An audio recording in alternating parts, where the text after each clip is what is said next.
जो मैं आप सबका एक बार फिर दिल से इस भविष्यवाणी की पढ़ाई में स्वागत करता हूँ।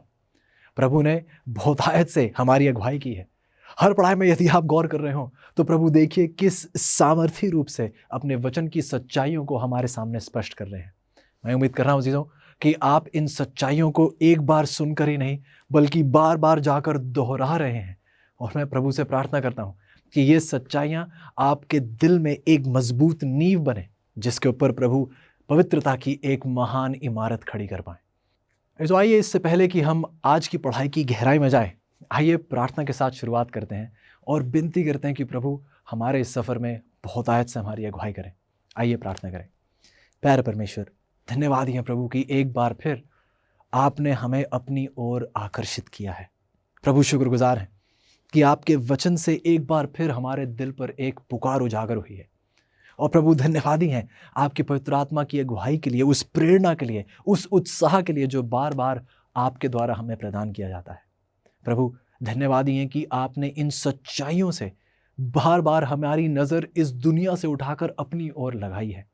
और प्रभु एक बार फिर जब एक और स्वर्गीय सच्चाई हमारे सामने स्पष्ट होती है आज प्रभु, तो विनती है प्रभु हमारी मदद कीजिएगा कि हम अपने दिलों को कठोर ना करें, बल्कि आपकी पवित्र आत्मा को ये पूरी इजाज़त दें प्रभु कि हमारे पूरे जीवन पर कब्जा केवल आप और आप ही का हो। प्रभु एक बार फिर हमारी अगुवाई कीजिएगा। विनती करते हैं कि हमारे दिलों को कृपया करके पाक साफ कीजिएगा प्रभु जी, ताकि कोई भी रुकावट हमें आप तक पहुंचने से रोक ना पाए।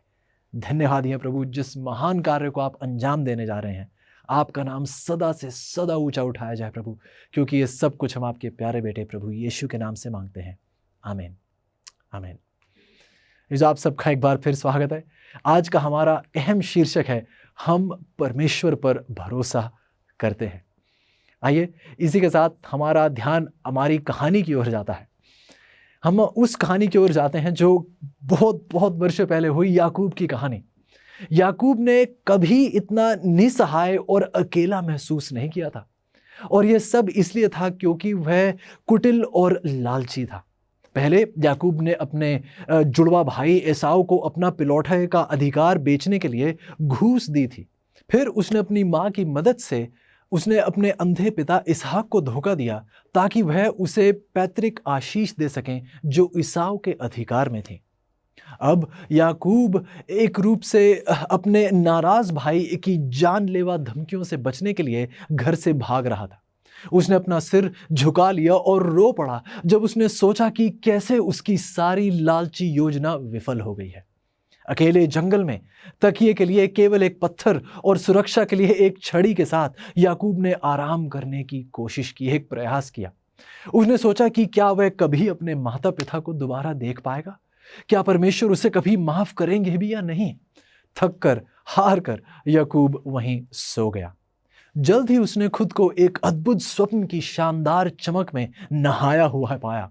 उसने खुले आकाश से उस प्रज्वलित प्रकाश को अपने ऊपर प्रभावित होते हुए देखा, जिसमें ऊपर की महिमा से नीचे पृथ्वी तक फैली हुई एक सुंदर सीढ़ी थी। उस सीढ़ी के ऊपर वो देख रहा था कि परमेश्वर थे, और वो सीढ़ी पूरी की पूरी नीचे आकर पृथ्वी पर टिकी हुई थी। इस सीढ़ी पर उसने देखा कि अनगिनत झिलमिलाते हुए स्वर्गदूत ऊपर और नीचे यात्रा कर रहे थे।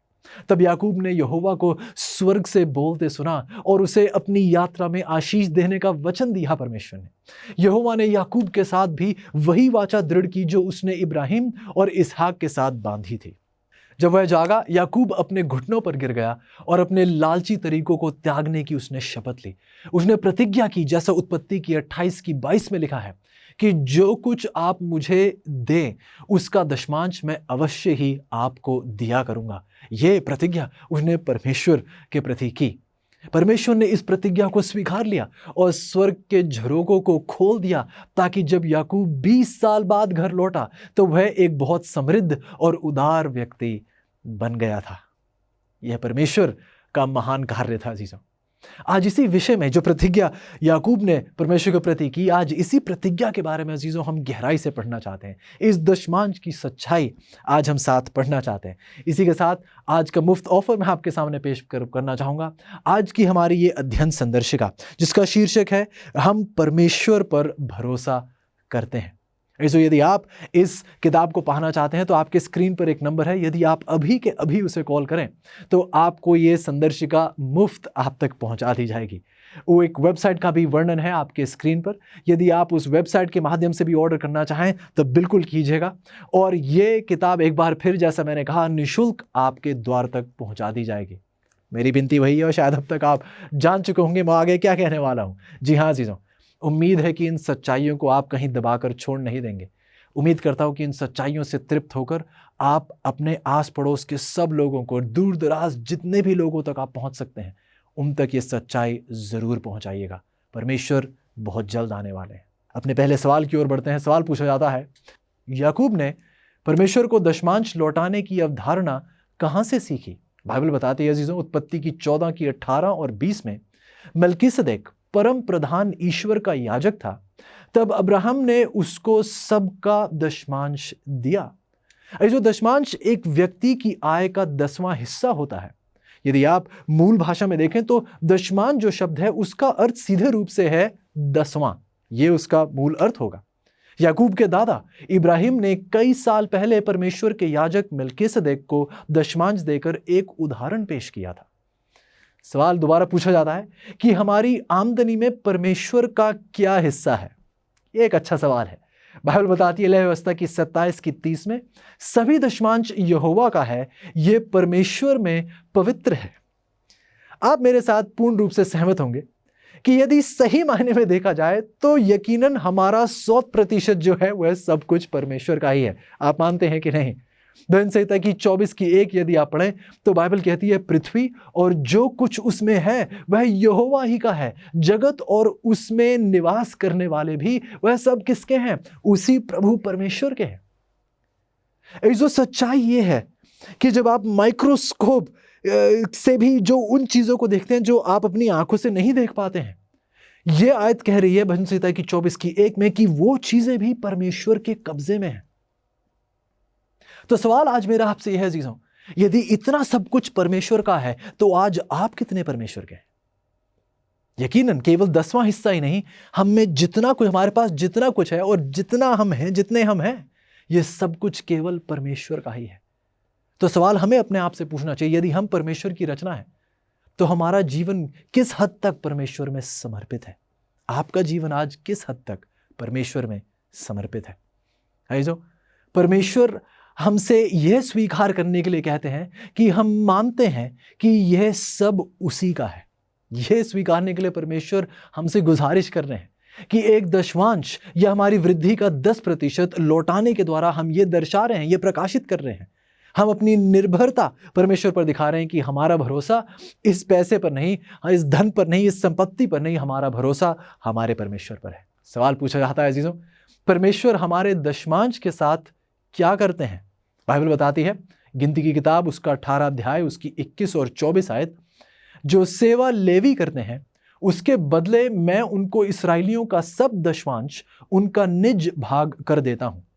इस्राएली जो दशमांश यहोवा को विशेष भेंट करके देंगे उसे मैं लेवियों को निज भाग करके देता हूं। बाइबल आगे बताती है पहले कुरिन्थियों की 9 की 13 और 14 में, क्या तुम नहीं जानते कि जो लोग मंदिर में काम करते हैं वे अपना भोजन मंदिर से ही पाते हैं, और जो नियमित रूप से वेदी की सेवा करते हैं वेदी के चढ़ावे में उनका हिस्सा होता है। इसी प्रकार प्रभु ने व्यवस्था दी है कि सुसमाचार के प्रचारकों की आजीविका सुसमाचार के प्रचार से ही होनी चाहिए। ध्यान से सुनेगा एक बार फिर कि सुसमाचार के प्रचारकों की आजीविका सुसमाचार के प्रचार से ही होनी चाहिए। जो पुराने नियम में परमेश्वर ने निर्देश दिए थे कि दशमांश का उपयोग लेवी वंशियों को सहारा देने के लिए किया जाए, जो उसके सेवक थे, जो उसकी सेवकाई कर रहे थे, उसकी सेवा टहल कर रहे थे उसके पवित्र स्थान में। पहले कुरिन्थियों की 9 की 13 में परमेश्वर कहते हैं कि जैसे पुराने समय में याजकों को मंदिर के दशमांश से वेतन मिलता था, वैसे ही सुसमाचार के सेवकों को आज कलीसिया के द्वारा दिए गए दशमांश से भुगतान किया जाना चाहिए। यह परमेश्वर की आज्ञा है। सवाल एक बार फिर पूछा जाता है कि क्या दशमांश प्रणाली मूसा की पुरानी व्यवस्था का हिस्सा है जो क्रूस पर समाप्त हो गई थी? जवाब मिलता है हमें उत्पत्ति की 28 की 20 और 22 में कि याकूब ने यह मन्नत मानी और जो कुछ आप मुझे दें, उसका दशमांश मैं अवश्य ही आपको दिया करूंगा। सवाल क्या था अजीज हमारा? सवाल था कि क्या दशमांश प्रणाली मूसा की पुरानी व्यवस्था का हिस्सा है जो क्रूस पर समाप्त हो गई? और हम कहानी पढ़ रहे हैं याकूब की। ऐसो सच्चाई है कि अब्राहम और याकूब दोनों ने मूसा की व्यवस्था दिए जाने से बहुत पहले ही अपनी आय का 10वां भाग परमेश्वर के हवाले कर दिया था, क्योंकि यह सीनै पर्वत से कई पहले का समय था। अजीजों, हम जानते हैं कि यह उस औपचारिक व्यवस्था का हिस्सा फिर नहीं हो सकता जो क्रूस पर समाप्त हो गई थी। दशमांश देने की व्यवस्था सेवकाई के समर्थन के लिए परमेश्वर की योजना है और ये आज भी प्रभावी है, ये आज भी लागू होती है। अजीजों, आज्ञा। एक और सवाल पूछा जाता है, लेकिन क्या यीशु ने दशमांश प्रणाली की निंदा नहीं की है? कुछ लोग सोचते हैं कि प्रभु यीशु ने दशमांश प्रणाली की निंदा की थी इस आयत के द्वारा। मत्ती की 23 में लिखा है, हे कपटी शास्त्रियों और फरीसियों, तुम पर हाय, तुम पुदीने और सौंफ और जीरे का 10वां अंश देते हो, परंतु तुमने व्यवस्था की गंभीर बातों को अर्थात न्याय और दया और विश्वास को छोड़ दिया है।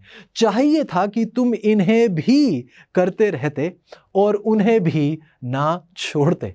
सवाल क्या था अजीजों कि क्या प्रभु यीशु ने दशमांश प्रणाली की इस आयत के द्वारा निंदा तो नहीं की है?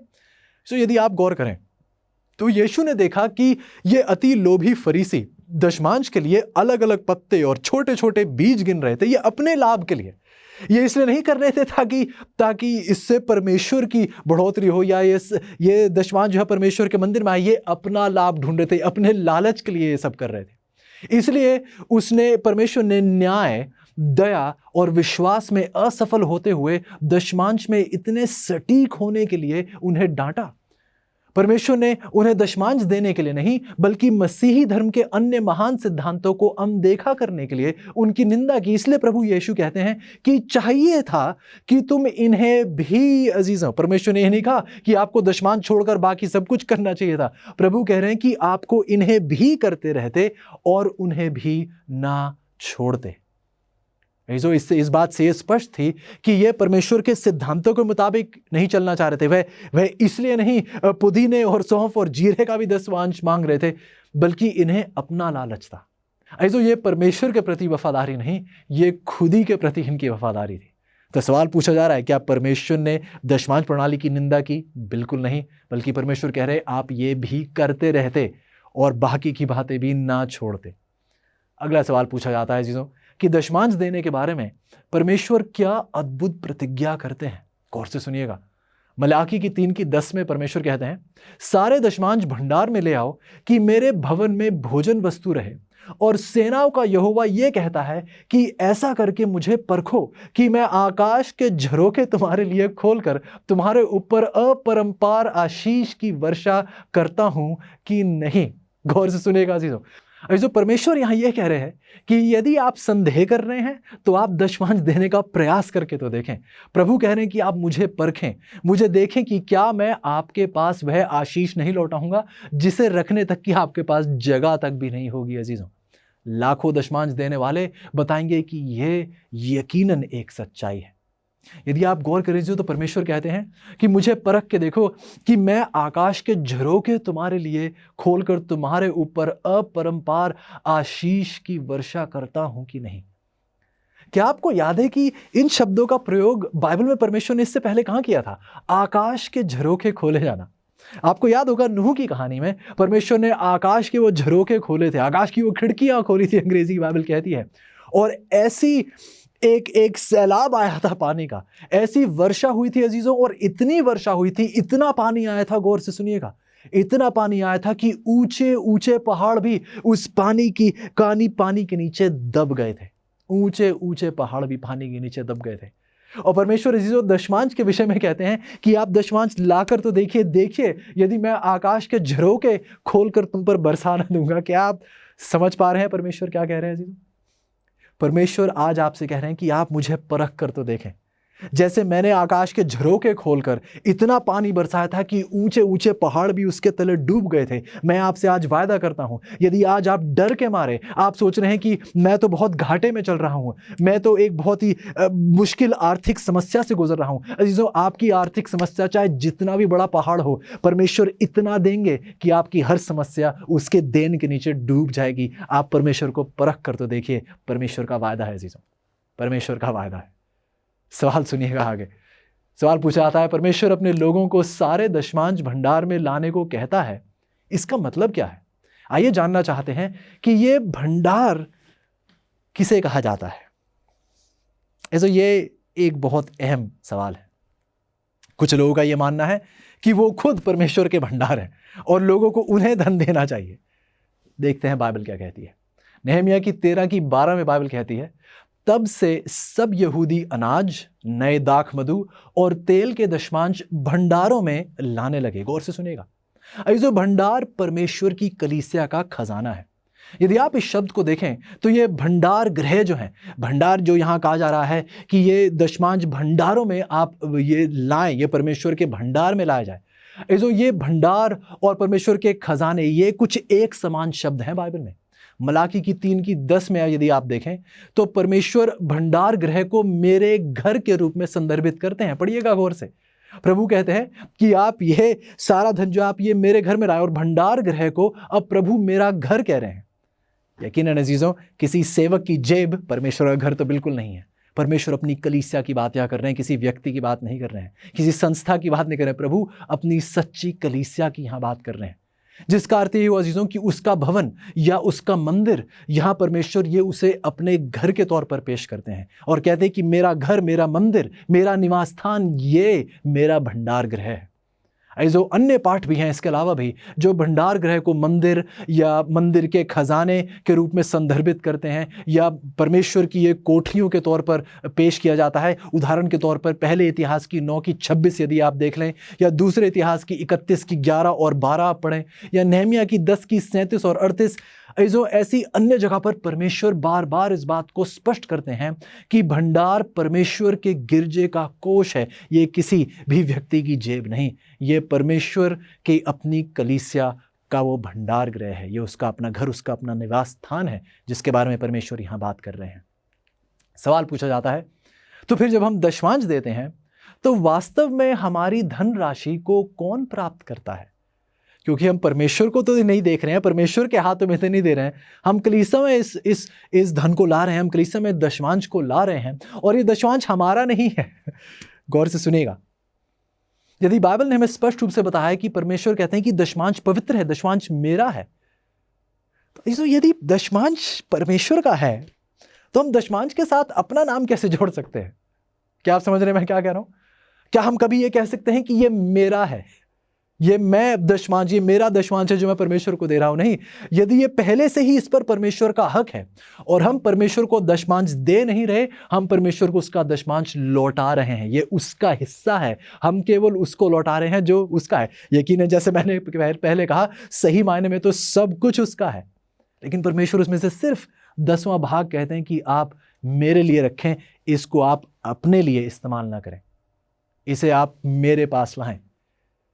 तो अजीजों, यदि ये दशमांश का हक परमेश्वर का है तो इसके साथ मैं अपने आप को कैसे जोड़ दूं? मैं कैसे कह सकता हूं कि मैंने दशमांश दिया है, ये मेरा दशमांश है जो मैं कलीसिया को दे रहा हूं? अजीजों, क्या आप किसी की चीज लेकर उसी को दोबारा लौटाकर अपना नाम उसके साथ जोड़ सकते हैं? आप ही सोचिए, यदि मैं अपने एक मित्र से उनकी एक गाड़ी मैं थोड़ी देर के लिए उनसे मांगूं और उनकी गाड़ी चलाऊं, और जब मैं उनको गाड़ी लौटाऊं तो और ये कहूं कि मैं अपनी गाड़ी आपको दे रहा हूं, क्या ये कोई मतलब रखता है? ऐसो क्या ये समझदारी हुई? बिल्कुल नहीं।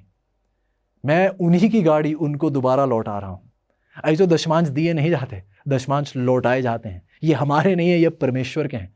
आइए हम इस बात को बहुत गहराई से समझें। सवाल हमसे पूछ रहा है कि जब हम ये दशमांश दे रहे हैं तो वास्तव में हमारी धनराशि कौन प्राप्त कर रहा है? हमारे सवाल का जवाब मिलता है कुलुस्सियों की 3:23 में कि जो कुछ तुम करते हो तन मन से करो, यह समझकर कि मनुष्यों के लिए नहीं परंतु प्रभु के लिए करते हो। तो जब आप कलीसिया में आते हैं, जो भी धनराशि दशमांश आप लेकर आए हैं, और जब आप ये भेंट परमेश्वर के सामने पेश करते हैं, आप किसी याजक के हाथ में, वास्तविक रूप से आप किसी याजक के हाथ में रख रहे हैं, लेकिन आप यदि परमेश्वर की सच्ची कलीसिया में इस दशमांश, इस भेंट को लाए हैं, तो आप यकीनन परमेश्वर को दे रहे हैं, किसी व्यक्ति को नहीं। जो सेवा टहल आप कर रहे हैं, यह मनुष्य के लिए नहीं परंतु प्रभु के लिए आप कर रहे हैं। इब्रानियों की 7:8 कहती है, और यहां तो मरणहार मनुष्य 10वां अंश लेते हैं, पर वहां वह यीशु लेता है जिसकी गवाही दी जाती है कि वह जीवित है। हाँ, ये जो हमें हमेशा याद रखना चाहिए कि हम अपना दशमांश लोगों को नहीं बल्कि परमेश्वर को लौटा रहे हैं। ये उनका है। हमें इस बारे में चिंता करने की आवश्यकता नहीं है कि दशमांश का उपयोग कैसे किया जाता है। शायद मैं किसी अजीज से बात कर रहा हूं, कुछ चीज़ों को ये चिंता हो जाती है कि पता नहीं याजक सही रूप से दशमांश का इस्तेमाल कर भी रहे हैं या नहीं। ऐसो आपको तो बल्कि घबराना चाहिए कि यदि इस याजक ने, इस व्यक्ति ने, इस पासवान ने परमेश्वर के दशमांश का गलत प्रयोग किया तो परमेश्वर इसके साथ क्या करेंगे। ऐसो हमें चिंतित होने की ज़रूरत नहीं है कि हमारे दशमांश का उपयोग कैसे किया जा रहा है। ये सोचने की जरूरत नहीं है कि अरे हमें परमेश्वर दिखाई नहीं दे रहे, हम उन्हीं के हाथ में इस दशमांश को रखेंगे। यदि आप प्रभु की सच्ची कलीसिया में दशमांश लेकर आए हैं तो आपको ये परमेश्वर के भरोसे छोड़ देना है। वह अपने स्वयं के धन की देखभाल करने के लिए और अपने धन के प्रबंधन में गैर जिम्मेदार हो सकने वाले किसी भी व्यक्ति को ठीक से संभालने के लिए बहुत बड़ा है, बहुत योग्य है। चीज़ों आइए हम ये चिंता परमेश्वर के हाथ में छोड़ दें। सवाल पूछा जाता है, दशमांश के अलावा, दशमांश जो परमेश्वर का ही है, वह अपने लोगों से और क्या चाहते हैं। इसो आइए, मैं उम्मीद करता हूं कि आप और मैं ये शायद नाम मानना शुरू कर दिया हो हम कि परमेश्वर को हमारा धन चाहिए। सोचिएगा थोड़ी देर के लिए, जिसने अपने शब्दों से इस ब्रह्मांड की रचना की है चीजों, क्या उसे हमारे सोने चांदी का लालच है।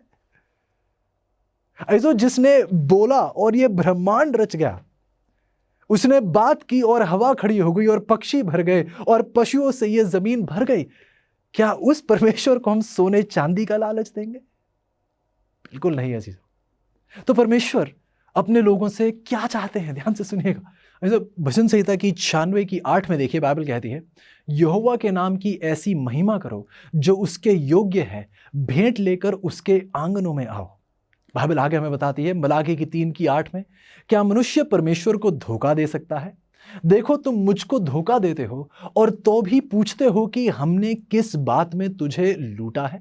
दशमांश और विशेष भेंटों में परमेश्वर कह रहे हैं कि आपने दशमांश और विशेष भेंटों में मुझे लूटा है। प्रभु हमें उसके लिए, हमारे प्रेम के प्रकाशन और उसकी आशीष के लिए, हमारे धन्यवाद के रूप में एक स्वैच्छिक भेंट देने के लिए कहते हैं। अजीजों, ऐसो ये भेंट जो हम परमेश्वर को देते हैं, दशमांश जो देते हैं अजीजों, ये हमारी स्वेच्छा से होना चाहिए, एक दबाव से नहीं, एक भयानक डर से नहीं कि इस डर से कि यदि हमने दशमांश ना दिया तो परमेश्वर हमें सजा देने के लिए बस उत्सुक है। इस आइए हम परमेश्वर की ऐसी समझ ना रखें। परमेश्वर चाहते हैं कि हमारी भेंट, हमारे दशमांश, बल्कि परमेश्वर के दशमांश जब हम परमेश्वर को लौटाएं तो ये हमारे प्रेम का एक प्रकाशन हो, जो उसने हमें आशीषें दी हैं उसके लिए हमारी ये धन्यवादी हो, और एक स्वैच्छिक भेंट हो जो हम परमेश्वर को पूरे दिल से पेश करते हैं। ये जो हम कुछ गहराई में जा रहे हैं, यहाँ सिर्फ धन की बात नहीं हो रही है। प्रभु बहुत गहरी बातें यहाँ कर रहे हैं। मैं आगे आपके सामने इनका जिक्र करूंगा। सवाल पूछा जाता है जो कि हमें भेंट के रूप में कितना देना चाहिए। सुनते हैं जवाब। 2 कुरिन्थियों की 9:7 कहती है, हर एक जन जैसा मन में ठाने वैसा ही दान करे, ना कि कुड़ के और ना दबाव से, क्योंकि परमेश्वर हर्ष से देने वाले से प्रेम रखता है। ऐसे बाइबल एक विशिष्ट राशि निर्धारित नहीं करती है। प्रत्येक व्यक्ति तय करता है अपनी स्वेच्छा से कि भेंट के लिए वह कितना देना चाहता है। जैसे भी प्रभाव परमेश्वर उसके दिल पर डालें, वह परमेश्वर के साथ यह तय करता है कि वह कितनी भेंट परमेश्वर को पेश करना चाहता है। अगला सवाल पूछता है, यदि हम परमेश्वर के राज्य को विरासत में प्राप्त करने की उम्मीद करते हैं तो हमें किस परीक्षा में सफल होना चाहिए जिसमें आदम और हव्वा विफल हुए। अहम सवाल। आइए पढ़ते हैं उत्पत्ति की 3:3। बाइबल कहती है, पर जो वृक्ष वाटिका के बीच में है उसके फल के विषय में परमेश्वर ने कहा है कि ना तो तुम उसको खाना और ना उसको छूना, नहीं तो तुम मर जाओगे। जब उस शैतान ने उस सर्प के द्वारा उस हवा से यह सवाल पूछा, तो हवा ने यह जवाब दिया कि परमेश्वर ने हमें उस वृक्ष का फल खाने से मना किया है। जो गौर से सुनेगा, यहां एक बहुत अहम सीख पेश की जा रही है परमेश्वर के द्वारा। परमेश्वर ने आदम और हव्वा से कहा कि वह अच्छे और बुरे के ज्ञान के वृक्ष को छोड़कर वाटिका के सभी वृक्षों का फल खा सकते हैं। उन्हें उस पेड़ का फल नहीं खाना था, नहीं तो उन्हें मृत्यु का सामना करना पड़ता। परमेश्वर ने पेड़ के चारों ओर किसी बिजली का बाड़ा नहीं लगाया था जिससे वह करंट खाकर दूर भाग जाते, बल्कि परमेश्वर ने जानबूझ को उन्हें वहां रखा जहां वह इस फल तक पहुंच सकते थे। और उन्होंने ठीक ऐसा ही किया, क्योंकि वह उन्होंने इसलिए किया क्योंकि ऐसा नहीं था कि उन्होंने शैतान की बात पर भरोसा कर लिया। गौर से सुनिए, हमें शायद लगता है कि हवा को शैतान की बात पर भरोसा आया, यह उसका बड़ा पाप था। जो सबसे बड़ा पाप तो यह था कि हवा को परमेश्वर के वचन पर भरोसा नहीं था। जो हमारा महान पाप यह नहीं है कि हमने शैतान की बातों पर भरोसा कर लिया है।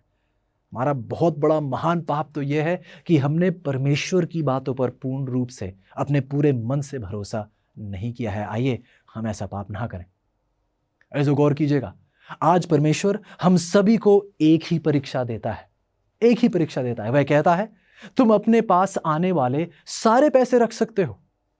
हालांकि सही मायने में सब मेरे हैं, लेकिन मैं जितने पैसे, जितना आमदनी आप कमा रहे हैं, ये सब आप रख सकते हैं। मुझे 1/10वां हिस्सा है, उसको छोड़कर वह पैसे मेरे हैं, आप उसे ना लें। बस उस पैसे को छोड़कर आप बाकी सारा धन ले सकते हैं। क्या आपको समानता दिखाई दे रही है उस वृक्ष के साथ?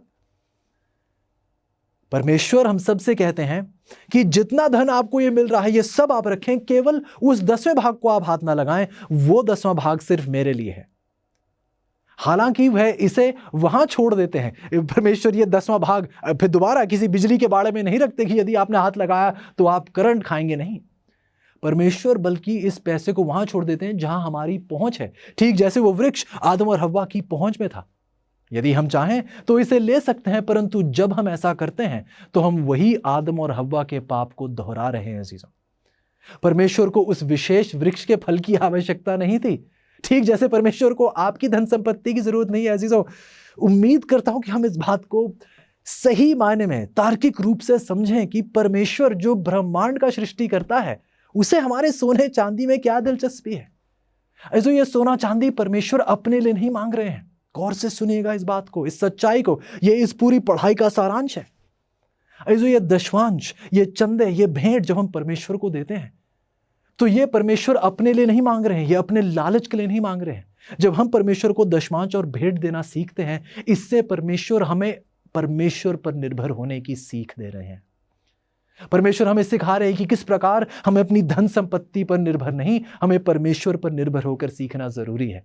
परमेश्वर ये एक बहुत अहम सीख आपको और मुझे सिखा रहे हैं। परमेश्वर सिखाना चाहते हैं कि मनुष्य अपनी रोटी के ताकत पर नहीं जीता है, वह परमेश्वर की ताकत पर जीता है। कि कोई भी व्यक्ति अपनी आमदनी के हिस्से पर नहीं जीता है, वह परमेश्वर की सामर्थ्य से जीता है। ऐसो आज परमेश्वर ने हमें जीवित रखा है, हमारी आमदनी ने नहीं। जी हाँ, हमें मेहनत करने की जरूरत है। बाइबल हुक्म देती है, परमेश्वर हुक्म देता है कि हमें मेहनती रूप से प्रयास करने की जरूरत है। लेकिन आइए हमारी निर्भरता कभी भी अपनी मेहनत, अपने बल पर नहीं, हमेशा परमेश्वर पर हो। दशमांश और भेंट हमें सिखाते हैं कि कम में भी प्रभु उसे बहुतायत से आशीषित कर सकते हैं, क्योंकि परमेश्वर पर हमारी निर्भरता है। गौर कीजिएगा अजीजों, परमेश्वर को उस विशेष वृक्ष के फल की आवश्यकता नहीं थी, ये उनकी वफादारी की परीक्षा थी, ठीक जैसे दशमांश हमारी वफादारी की परीक्षा है। ना ही उसे हमारे दशमांश की आवश्यकता है, जैसा मैंने कहा वह सब कुछ का मालिक है। अजीजों, ये हमारे प्यार, हमारी वफादारी और हमारे भरोसे की भी परीक्षा है। हमारे टूटे हुए संसार के लिए क्या प्रभु की योजना जानना चाहते हैं? जैसे हम बाइबल की भविष्यवाणी देखते हैं, आप अपनी सबसे बड़ी चुनौतियों के लिए भरोसेमंद हल प्राप्त करना चाहते हैं। प्रोत्साहित करने वाली और प्रकाशन देने वाली amazing facts Bible study guide Bible पर आधारित 27 टॉपिकल लेसन्स प्रदान करती हैं, जिसमें सुंदर ग्राफिक्स और स्पष्ट उत्तर दिए गए हैं, जिसे समझना बहुत ही आसान है। हर बाइबल स्टडी गाइड आपको व्यवहारिक उत्तर की ओर लेकर जाती है, आपके जीवन के सबसे महत्वपूर्ण सवालों के लिए। मैं कैसे तंदुरुस्त संबंध पा सकता हूँ, यीशु मसीह फिर से कब और कैसे आएंगे, और भी बहुत कुछ। अपने भविष्य को अवसर पर मत छोड़िए, सत्य से अपने जीवन को बदल दीजिए। Amazing facts Bible study guide के द्वारा ये उपलब्ध हैं इंग्लिश, हिंदी, तमिल और तेलुगु भाषा में। तो इंतजार मत कीजिए, अपने स्टडी गाइड का पूरा सेट ऑर्डर कीजिए और विजिट कीजिए bookstore.aftv.in पर। सवाल सुनिएगा अगला। जब हम परमेश्वर को दशमांश और भेंट वापस करने से मना करते हैं तो हम कौन सी आज्ञा का उल्लंघन करते हैं? शायद आप चकित रह जाएं, लेकिन हम इस आज्ञा का उल्लंघन करते हैं। निर्गमन की 20:15 कहती है कि तू चोरी ना करना। जी हाँ अजीजों, जब हम परमेश्वर से उसी की दशमांश रख लेते हैं तो हम परमेश्वर से चुरा रहे हैं। बाइबल हमें बताती है मलाकी की 3:8, क्या मनुष्य परमेश्वर को धोखा दे सकता है? देखो तुम मुझको धोखा देते हो तो भी पूछते हो कि हमने किस बात में तुझे लूटा है? दशमांश और विशेष भेंटों में। जो माफी चाहता हूं, लेकिन परमेश्वर कहते हैं कि जो दशमांश और भेंटों में जानबूझकर विश्वासघात कर रहे हैं वह डाकू हैं, वह चोर हैं, जानते हुए कि ये इस पर परमेश्वर का हक है, जानते हुए जब आप उससे उसी का धन लूट रहे हैं, तो ये चोरी है, ये एक डाका डालना है। क्या ये काफी बुरा नहीं है कि जब लोग एक दूसरे से चोरी करते हैं? ये अपने आप में ही इतनी बुरी बात है, लेकिन ये तो एक अद्भुत, एक भयानक विचार है कि लोग अब परमेश्वर से भी चोरी करने का साहस करेंगे। तो ये विश्वास करना तो कठिन है कि जिन लोगों को परमेश्वर ने दुनिया तक परमेश्वर का सुसमाचार फैलाने का आदेश दिया है, वही लोग परमेश्वर से उसी का धन चुरा रहे हैं। इसे परमेश्वर के दिल को ठेस पहुंचती है जब परमेश्वर ऐसा होते हुए देखते हैं। सवाल सुनिएगा अगला। परमेश्वर के अनुसार उन लोगों का क्या होगा जो जानबूझकर उसे दशमांश और भेंट में लूटते हैं? मलाकी की 3:9 कहती है, तुम पर भारी श्राप पड़ा है क्योंकि तुम मुझे लूटते हो, वरन सारी जाति ऐसा करती है। पहले कुरिन्थियों की 6:10 कहती है, ना चोर, ना लोभी, ना पियक्कड़, ना गाली देने वाले, ना अंधेर करने वाले परमेश्वर के राज्य के वारिस होंगे। ऐसे जो दशमांश और भेंट में विश्वास योग्य नहीं है वह श्रापित है अजीजों। और जब तक कि वह नहीं बदलते, जब तक वह पश्चाताप नहीं करते, मन फिराव नहीं करते, वह चोरों के समान परमेश्वर के राज्य से बाहर रह जाएंगे। दुखित बात है अजीजों, लेकिन यह सत्य है। एक और सवाल पूछा जाता है कि लोभ इतना खतरनाक क्यों है? बाइबल बताती है लूका की 12:34 में, क्योंकि जहां तुम्हारा धन है वहां तुम्हारा मन भी लगा रहेगा। शायद मुझे समझाने की भी जरूरत नहीं है अजीजों। परमेश्वर इतने स्पष्ट शब्दों में यह बात सच कर दी है कि लोभ, लालच घातक है, क्योंकि हमारे दिल हमारे निवेश का पालन करते हैं। हमारे दिल वहीं रहते हैं जहां हमारा धन है। यदि मेरा ध्यान अधिक से अधिक धन संपत्ति इकट्ठा करने पर लगा रहेगा तो मेरा हृदय लोभी, लालची और गर्वित हो जाता है। लेकिन अगर मेरा ध्यान परमेश्वर के कार्य को आगे बढ़ाने पर लगा रहेगा तो मेरा दिल परवाह करने वाला, मेरा दिल एक प्रेम करने वाला, उदार और विनम्र हो जाता है। ऐसो हमारे दिल अनिवार्य रूप से हमारे खजाने का पालन करते हैं।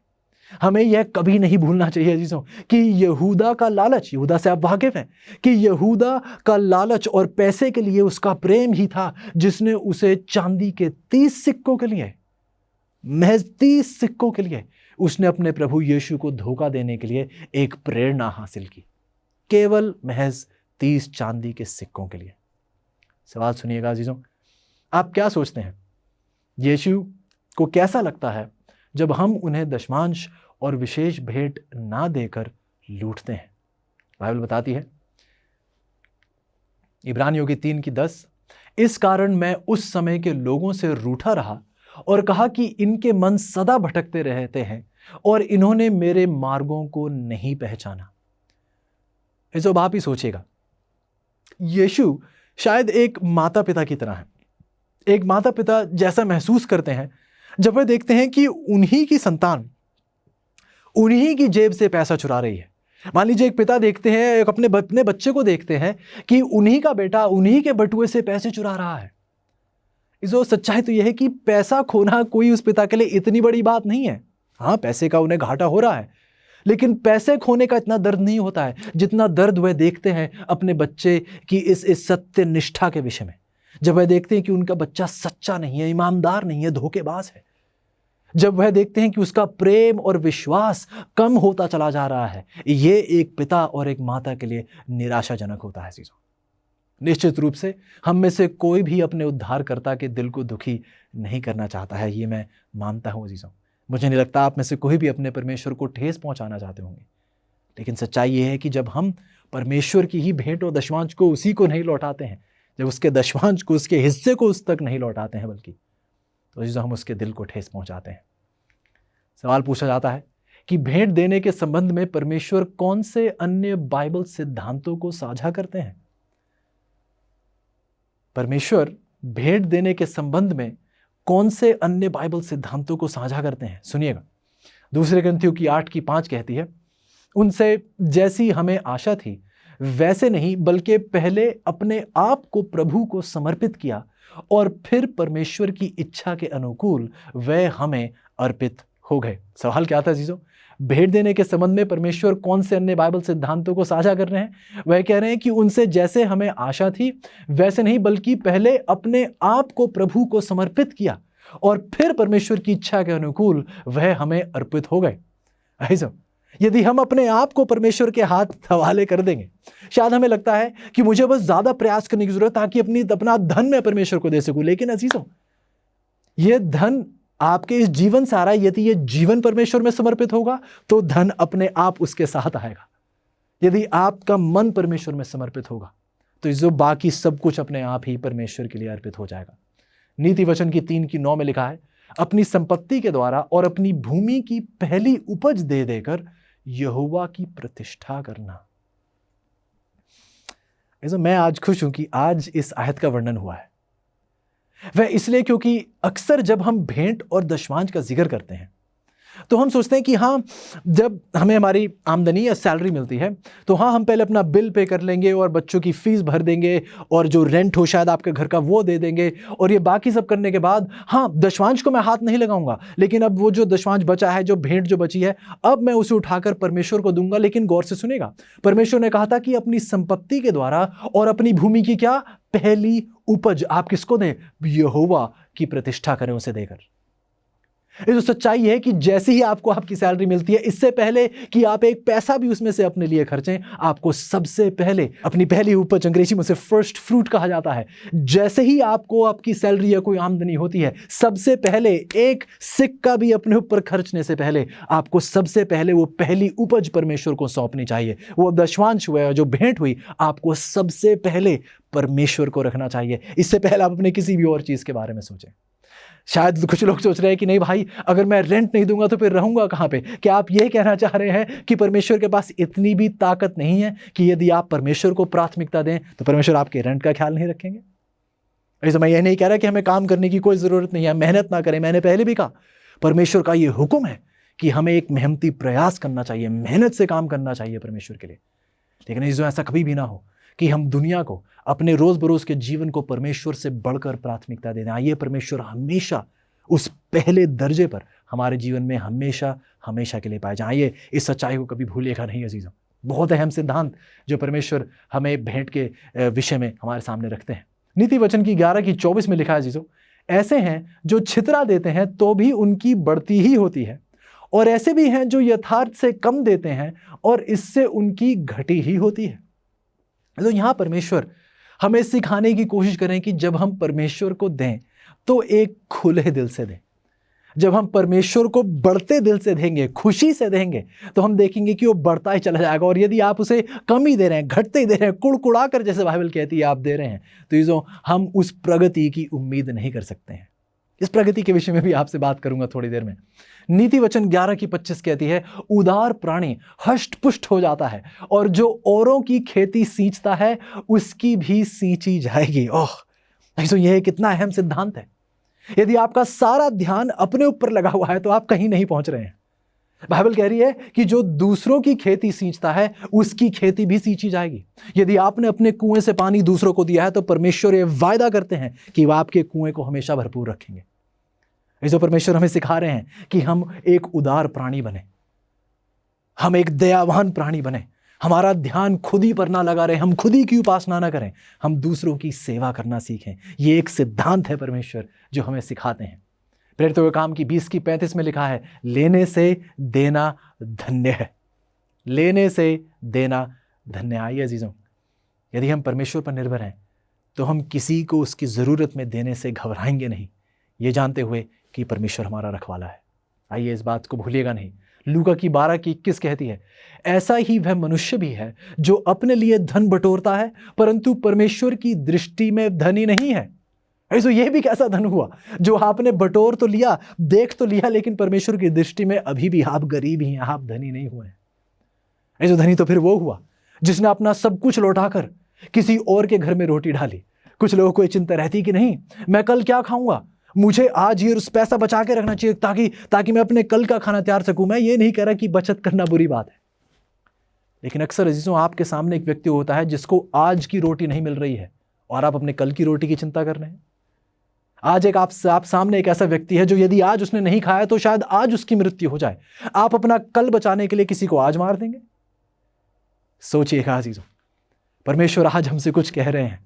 वह हमसे कह रहे हैं अजीजों कि जिसने अपने लिए बटोरा है उसने क्या बटोरा है।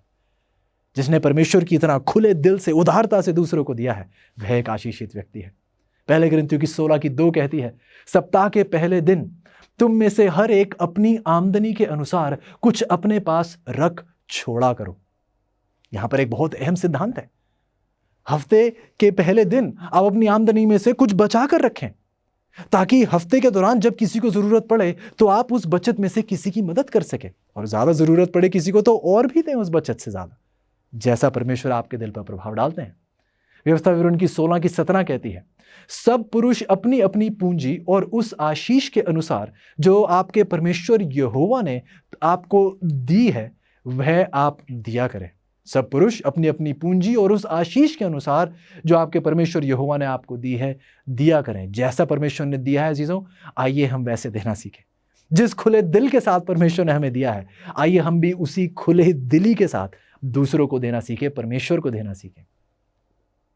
अजीजों, सच्चाई यह है कि परमेश्वर की आशीष, जब आप मान लीजिए आपने 100 रुपए कमाए हैं, यदि आप उस 100 रुपए में से 10वां भाग आपने परमेश्वर को दे दिया है, अब आपके पास 90 बचे हैं। सच्चाई तो यह है कि परमेश्वर उस 90 को इतनी आशीष देंगे अजीजों कि वो 100 से भी बढ़कर होगा, वो 100 से भी कई बढ़कर ज्यादा होगा। तो जब परमेश्वर स्वर्ग की उन खिड़कियों को खोलते हैं, स्वर्ग के वो झरोकों को खोलते हैं, तो उनकी आशीष हमेशा जरूरी नहीं है कि वित्तीय ही हो, जरूरी नहीं है कि परमेश्वर की आशीष हमेशा एक आर्थिक सहायता ही हो, यह जरूरी नहीं है।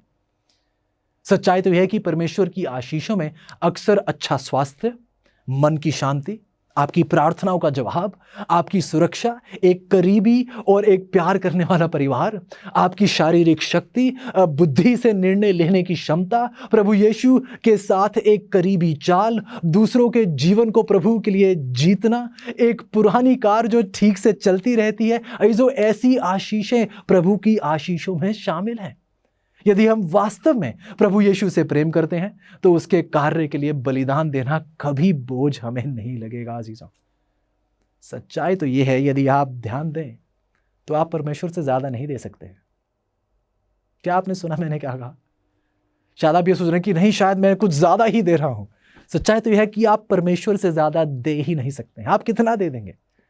यदि आप अपनी सारी धन संपत्ति भी खाली कर दें, कि आप परमेश्वर से ज्यादा दे पाएंगे? बिल्कुल नहीं अजीजों। परमेश्वर कहते हैं मुझे परख कर देखें, जिस दरिया दिली से मैं आपको देता हूं आप भी देना सीखें। परमेश्वर ने वादा दिया है कि वो आपका ख्याल रखेंगे अजीजों। ये एक आशीष है, ये एक परमेश्वर का बल्कि वायदा है, एक शानदार विशेष अधिकार जिसे हम बड़े आनंद और संतुष्टि के साथ निभाएं। ये परमेश्वर की इच्छा है। अगला सवाल पूछता है कि जो सीढ़ी याकूब ने स्वप्न में देखी वह किसका प्रतीक थी? प्रभु यीशु जवाब देते हैं यूहन्ना की 1:51 में, मैं तुमसे सच कहता हूं कि तुम स्वर्ग को खुला हुआ, परमेश्वर के स्वर्गदूतों को ऊपर जाते और मनुष्य के पुत्र के ऊपर उतरते देखोगे। याकूब ने एक सीढ़ी देखी थी जो स्वर्ग को पृथ्वी से जोड़ रही थी, जो मनुष्य के पुत्र का प्रतीक है। प्रभु यीशु कहते हैं मैं वो सीढ़ी हूं जो याकूब ने देखी, जिसके ऊपर स्वर्गदूत ऊपर जाते हुए नजर आते हैं और स्वर्ग से नीचे आते हुए नजर आते हैं। ये आपकी दुआओं को, आपकी प्रार्थनाओं को स्वर्ग ऊपर लेकर जा रहे हैं और स्वर्ग की आशीषें उंडेलने के लिए स्वर्ग से नीचे मेरी वजह से आपके पास आ रहे हैं।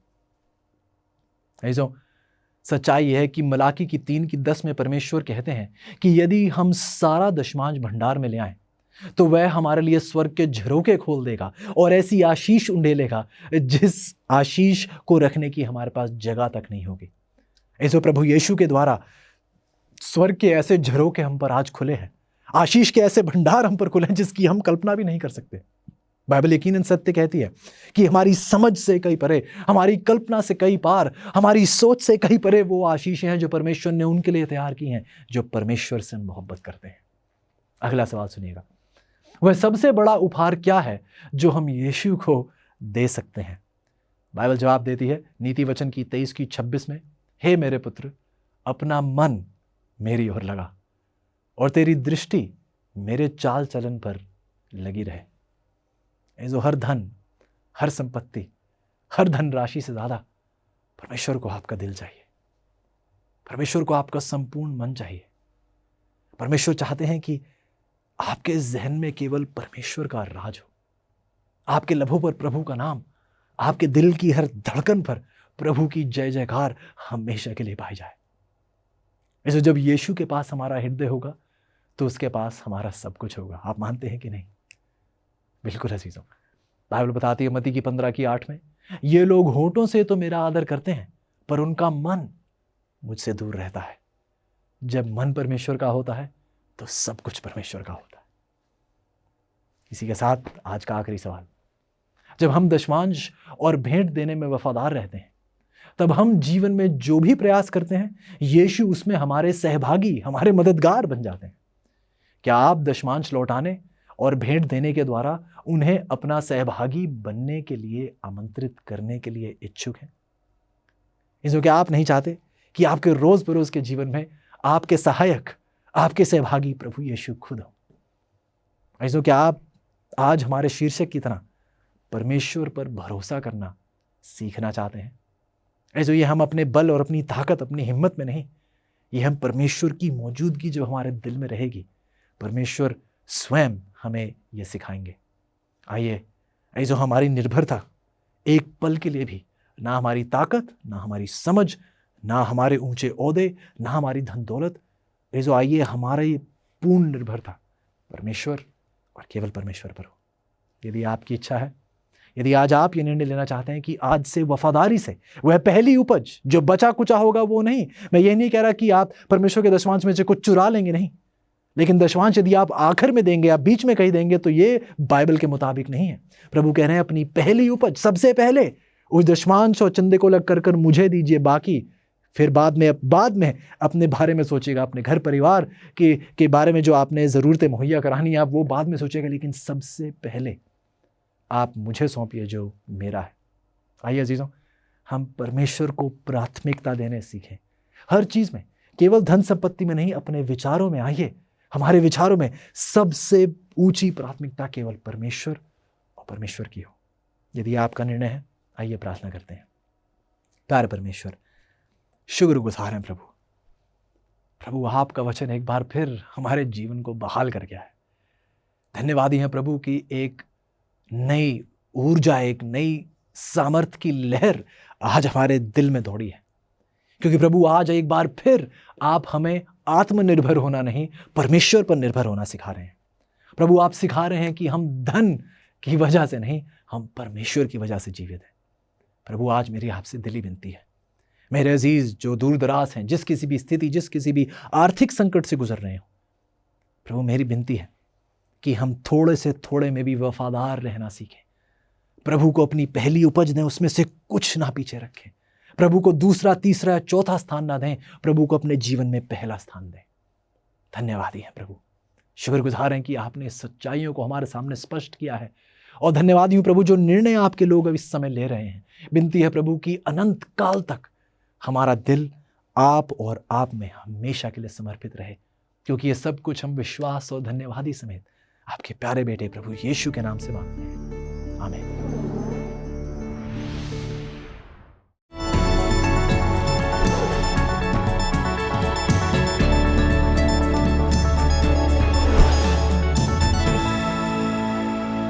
आज के स्मार्टफोन में ये पूरी संसार की जानकारी है जो आपके हाथ की हथेली में आ जाती है, और हमारे अंगूठे से हम काम करते हैं। इससे अपने सामान खरीद सकते हैं, कसरत की रेजिम को पूरा कर सकते हैं, वीडियो देख सकते हैं, संगीत सुन सकते हैं, आप इंटरनेशनल वर्ल्ड वाइड वेब को देख सकते हैं, जो कि शायद हमेशा अच्छी बात ना हो।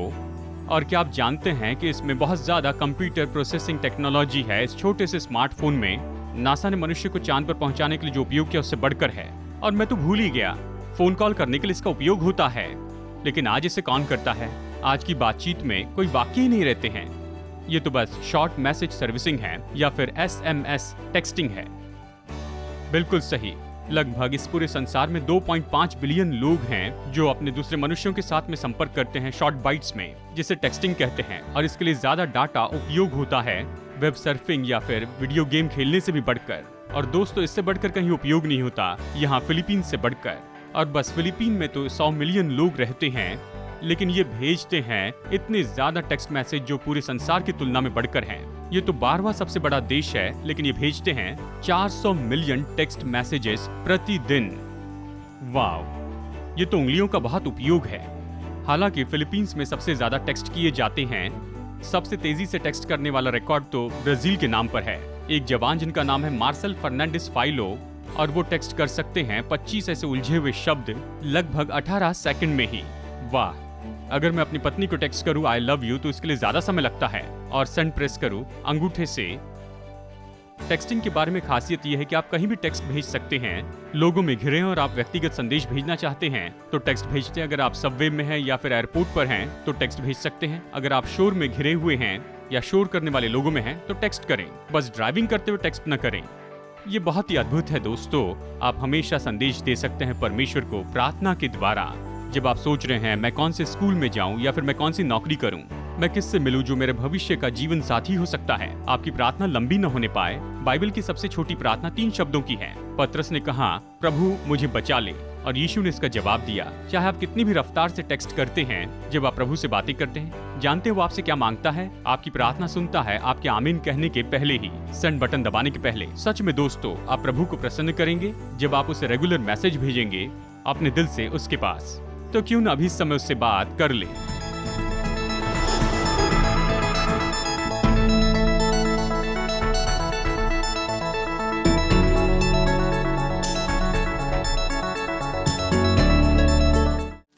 पेड़ सुंदर होते हैं, और क्या यह आश्चर्यजनक नहीं है कि पेड़ बनाने के लिए आवश्यक सब कुछ एक छोटे से बीज के अंदर पाया जा सकता है?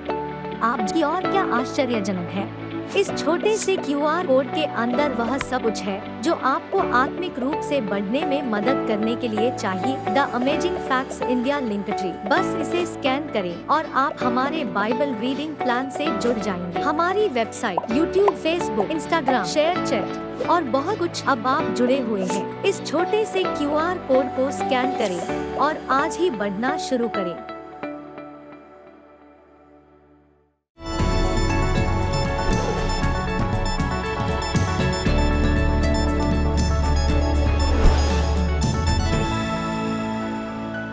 हाय दोस्तों, ये आधुनिक झंडे जिन्हें हम देखते हैं जो कैपिटल बिल्डिंग के ऊपर हैं, पेट्रियाटिक होम के सामने हैं, ये तो उस समय से है जब से युद्ध लड़े गए थे युद्ध करने वाले देशों में। ये बहुत ही सुंदर और बहुत ही अद्भुत आकार के साथ बनाए गए युद्ध भूमि में ऊंचाई पर रहते थे, ताकि युद्ध करने वाले लोग चाहे धुआं हो या फिर गड़बड़ी हो, फिर भी वो ये जान सके कि उनकी सेना तराई में कहाँ है और वो कहाँ पर लड़ रहे हैं। अगर आप अपने शत्रु के झंडे को जीत लेते हैं तो ये बड़े आदर की बात होती थी, और वहीं से ये खेल आया है जिसका नाम है कैप्चर द फ्लैग। युद्ध में बदलाव आते गए हैं। अब ये जो झंडे हैं ये तो निश्चय ही अलग अलग देशों के बारे में और पहचान के बारे में बताने वाले हैं। आज संसार के अलग अलग देशों के जो झंडे हैं ये तो बहुत ही अलग हैं और रंग बिरंगे हैं, और इनके हर एक आकार और रंगों का एक खास अर्थ होता है। इन्हें एक दूसरे से पहचानना बहुत आसान होता है। शायद संसार में सबसे दिलचस्प झंडा तो फिलीपीन देश का झंडा है। ये बहुत ही अद्भुत है क्योंकि शांति के समय ये अलग तरह से होता है युद्ध के समय से। शांति के समय में फिलिपिनो झंडा जो लाल, सफेद, नीला और पीले से बना है, इसमें नीला भाग ऊपर होता है, लेकिन युद्ध के समय इसे पलटा देते हैं और लाल भाग ऊपर आता है, क्योंकि यहाँ पर ये अपने लहू का बलिदान करने के लिए तैयार है कि आज़ादी बनाए रखें।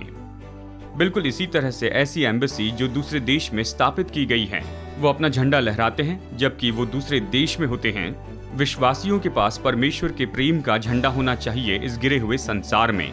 सुलेमान के श्रेष्ठ गीत अध्याय 2 वचन 4 में हम पढ़ सकते हैं, उसका झंडा जो मेरे ऊपर फहराता था वो प्रेम था। ये झंडा है जो मसीह लोगों को अद्भुत राज्य के रूप में बताता है इस संसार में। तो दोस्तों, बड़ा सवाल है कि आप अपना झंडा कैसे लहरा रहे हैं।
असली बात है दोस्तों, हमारे संसार का ये दुख तो परमेश्वर की योजना के अनुसार नहीं था।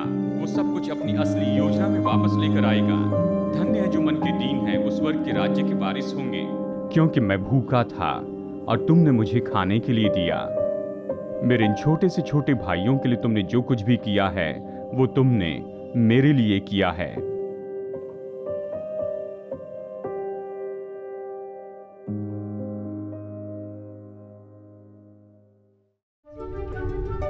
पचास साल से भी ज्यादा समय से अमेजिंग फैक्ट्स बाइबल की सच्चाई को पूरे संसार में बता रहे हैं। यीशु की आज्ञा है कि हम प्रचार करें, हर देश में, हर जाति में, हर भाषा में प्रचार करें। आपकी प्रार्थना और सहायता के लिए धन्यवाद।